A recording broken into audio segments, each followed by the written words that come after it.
Hello, everybody. Welcome to the Political Vigilante. I'm here with Miguel Ferraro. We were shooting some promo spots for open primaries, and so it deals with election reform. And I wanted to ask you, Miguel, what do you think needs to happen to reform the election system in America?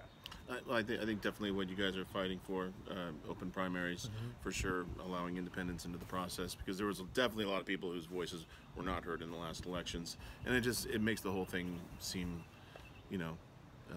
like we're just in this two-party rigged system, which I hate using rigged system because it sounds like so, hey man, system's rigged, Trump, but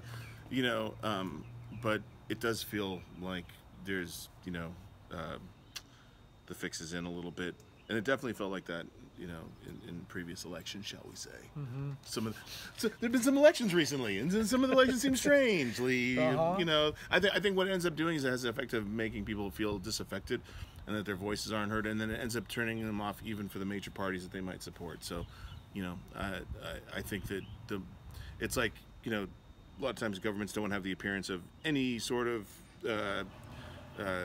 issues of corruption or whatever, or whatever foul play, and I think not allowing independence makes it look like, as the British would say, a bit dodgy, mate. Yeah, my question is always like, so what are you scared of? Exactly. That was going to be the next thing I was going to say. You should be so confident in your party's platform, then why would you be worried? Yeah, well, I think part of the problem is that it doesn't allow, change is problematic for bigger parties, having to find ways to, because they spend a lot of money trying to figure out, doing polling and research, trying to figure out what's going to be the most easy to sell to the base, and what ends up happening when you don't have independent voices or independent points of view in there, and that sort of pressure that can kind of create, is it makes it easier for the parties to stay in one place and to stay in a stasis of kind of giving you the same thing that they're sort of known for, and falling back on the things that are easier for them to come forward and represent, rather than move forward into the future when the things might actually help people that they might actually care about.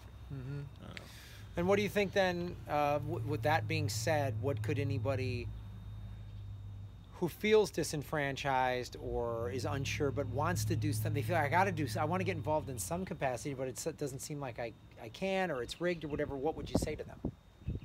Well, I would say to get information from all sources that you possibly can, and support the candidates and the parties and the platforms that you think most,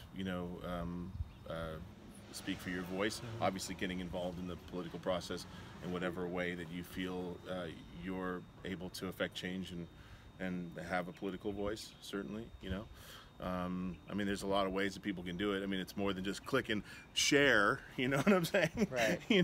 It's like, well, I share everything. What more do you want me to do? It's like, I don't know, log off. How about that? Why don't you log off? Call a friend. Well, the thing I say too is I always say volunteer. Like all these organizations, openprimaries.org is one of them, but a lot of organizations, political candidates, especially if they're smaller candidates, they need volunteers. And I always tell people, you might think 2 hours a week on a phone isn't much. They would really appreciate that. Yeah. And that's a way for you to say, hey, I got a full-time job and a family and kids or whatever, but I give a couple hours a week to this candidate or this organization, and that does help. It takes so many people to change things, to push things through, to get legislation passed, or get a candidate that doesn't have the big donor behind them. And that's what I always say, is get involved even in a small amount. You might not think it's a lot, but it is. And even donate to those candidates. A lot of people think that that money's a bad thing. No, for those smaller candidates, it's vital. Well, yeah, but also, well, the point though too is sure, people go like, oh, it's only $10. No. Yeah, that's exactly, huge. Exactly. That's what Bernie Sanders did in the last. Yeah. That's what was one of the things that, brought the populist moment to the forefront, was all this small people giving, not small people giving small amounts. That's the way it should work, I think, as opposed to like just one giant money bomb from a Koch brother or from a big corporate lobbyist or something like that. Well, awesome, dude. Thanks for being on the show. And guys, just get involved in any little way that you can, and every little dollar that you donate to a progressive candidate or a cause helps. Website, build a website. Make Gotham great again.